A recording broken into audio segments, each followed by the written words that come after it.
Hello everyone, and today we're doing something that we don't normally do. We're going to watch a Blaziken top gameplay, and that's of course my gameplay, and I'm going to be telling you a little bit about what Blaziken struggles with right now, and what are the shining lights of Blaziken, and why I believe it has huge potential. So of course, if this is what you're about, if you're interested in the video, please get yourself a drink, get seated, get comfy, it's going to be a great vid, and if not, that's okay, leave a comment, like the vid, and sub if you haven't already, and in your comment, please let me know what you'd like to see instead.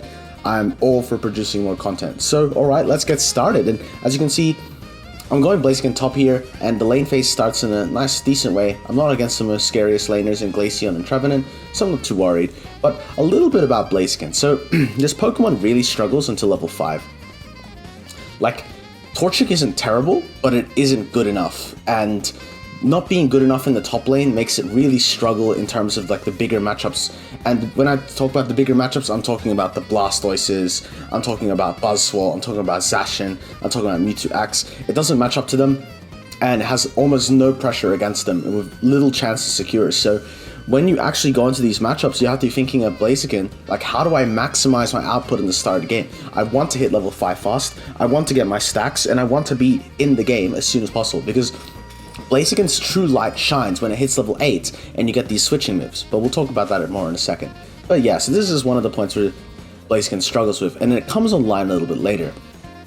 So as you can see in the VOD now, we just hit level 5, doing some scoring, getting our stacks. We have a Mewtwo on our team, and wow, that was beautiful. Impeccable push into the double stun from the Mewtwo, and it looks like the Mewtwo is going to die to Zoroark. You see, I had to save that gameplay. That was some nice moves.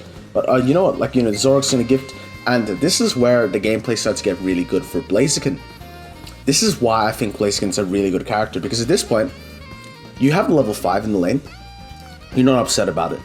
You're going to get level 7 quickly, and that's going to give you your overheat secure, which means that the lane is now very safe. You're not really easy to kill, because overheat reduces your damage taken. Blaziken's a very good dash, and you're about to hit level 8, which gives you one of the best Unite moves in the game in terms of actual early game and continual pressure. Having 4 moves from your Unite move is insane. As you can see, the Jack play, beautiful. We're getting onto the enemy team. It's very nice and dandy. A lot of damage. And just run away. But yeah, this character, it has a lot of potential in this sense, because having 4 abilities is a huge bonus, especially in this game where we only have 2 with your Unite move counted as 1. And I guess part of it is that Blaziken's combos are very powerful. They actually end up doing a lot of damage with the passive. So I don't know if you know about Blaziken's passive, but I'm going to give you a short little lesson.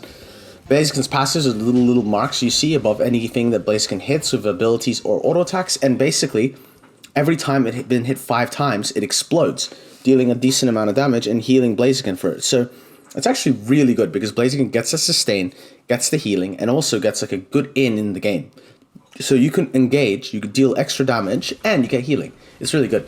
It had problems when it was first released, because the sustain wasn't enough and the damage was negligible. But now, for example, something I really like to do is just use Fire Punch and go in, and you can pretty much proc the passive and Fire Punch, and you can weave in 2 orders there, and that's 3,000 damage. You're one-hitting some supports.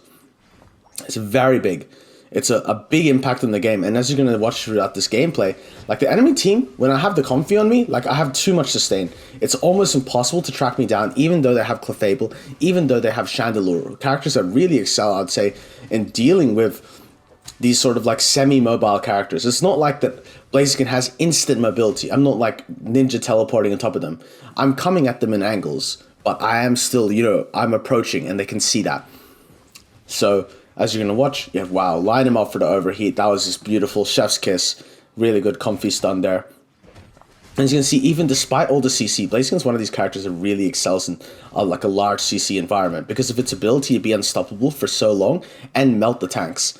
I think a good trademark of a good Blaziken is going to be able to survive these types of games and do very well in them, because Blaziken should know its limits, it should know where to push and where not to, and more importantly than that, it should be very confident and actually able to create advantages, which is why I like Blaziken so much. And I guess back to the point of the video about its huge potential, I feel right now we're underutilizing a character like Blaziken.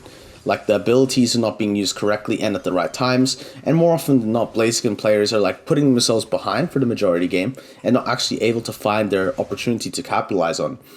So a main thing that I like to think of when I play Blaziken is that, hey, look, get my levels, get active on the map, and like I want to isolate in the game. And when I talk about isolation, I mean going to the opposite lane and like farming and whatnot. But when I need to group and when I can group, I want to like maximize my time in the group.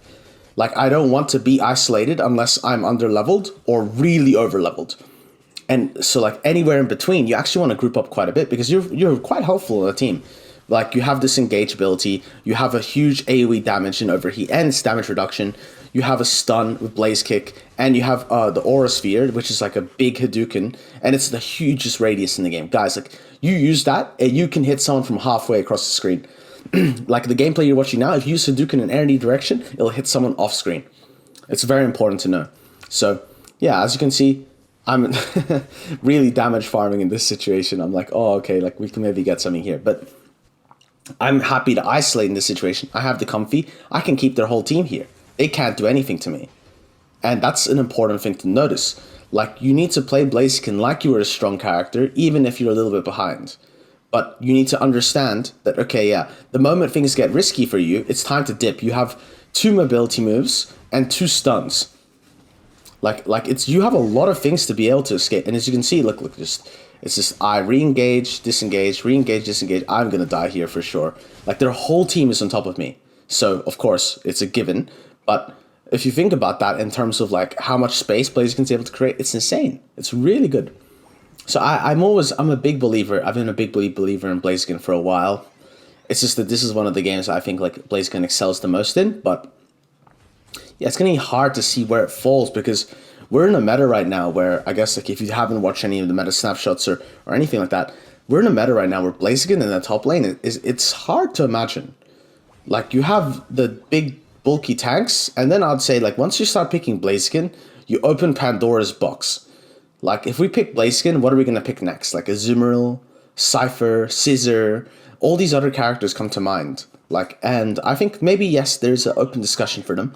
But Blaziken is definitely by no means bad, and I want more players to be able and willing to pick it. It's a good Pokemon, and it has everything that it needs. It has good secure, it has good mobility, it has healing, it has sustain, it has dashes. Like, it's strong in this sense.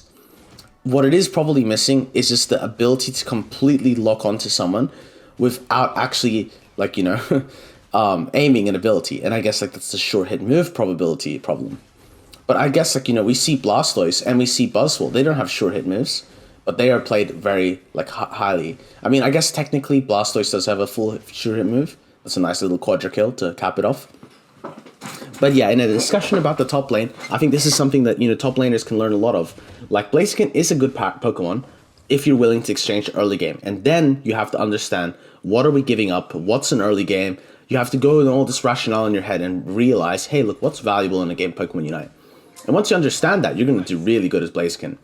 So this is definitely a character I really enjoy. As you can see, like, it excels at this bush camp. I like to call this the noob dispenser. It's something I stole from my good friend GoofGG back in the good old day.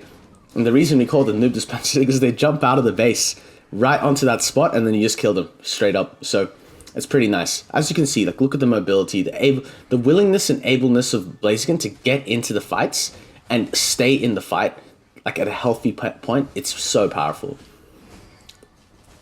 And it's just like, it's actually incredible. Like the CC reduction, like, as I said, it's a character that takes some time to master. I want people to bear in mind that I'm playing like a game of Blaziken that looks really good. I have like 200 Blaziken games. So I have a good understanding about how this character works. Like, this isn't like my Aegis / gameplay where I have like 1 game or 10 games. I actually have like 200 games. I have a decent idea, and so like it takes a bit of time to get there, so you got to give this character some patience, but it could definitely be a new main for you, you know, and you might be able to enjoy this character in the future. This is a very powerful Pokemon if used in the right hands, if used in the right team. Just some final thoughts, of course, is like items to run. Attack weight is, I would say, almost essential, and I really like Razor Claw, but you could swap Razor Claw for Muscle Band if you like that. It's up to you, really. Other ideas would be like something like Energizing Charm. I have Energizing Charm on right now, but you could go Focus Band as well. And like, there's quite a lot of items that I think are quite beneficial for Blaziken. As you can see, the Hadouken Rage is absolutely crazy. And now we're trying to stall 4 people from finishing Ray. but it doesn't matter because as you can see, like once Blaziken gets into these late game fights, it's just very powerful. Very overwhelming. 2,000 damage on like majority abilities. You're hitting Unite moves like it's just crazy. So definitely, if you're looking for a new character to play in the top lane, this one might be for you. It has huge potential. It rewards you for maining it. Hey, look, you know, at the end of this game, I hope maybe some of you could be converted to Blaziken mains. But for me, it's definitely a good character. It will see more play, I feel, once the top lane kings are probably nerfed a bit. But I've seen it played in jungle as well. So, of course, I hope all of you are doing well and enjoyed the gameplay. It was a nice controlled game, so of course, as I said, 170k, Jesus. It doesn't look like it, right? But it was a lot of damage. I guess thanks to Clavable, right? But if you enjoyed the video, please leave a like, sub to the channel, and leave a comment on what you'd like to see below. I really appreciate everyone. Thank you. We just hit 1,000 subs. I don't have any more words. Thank you so much. Bye, guys. I'll see you in the next one.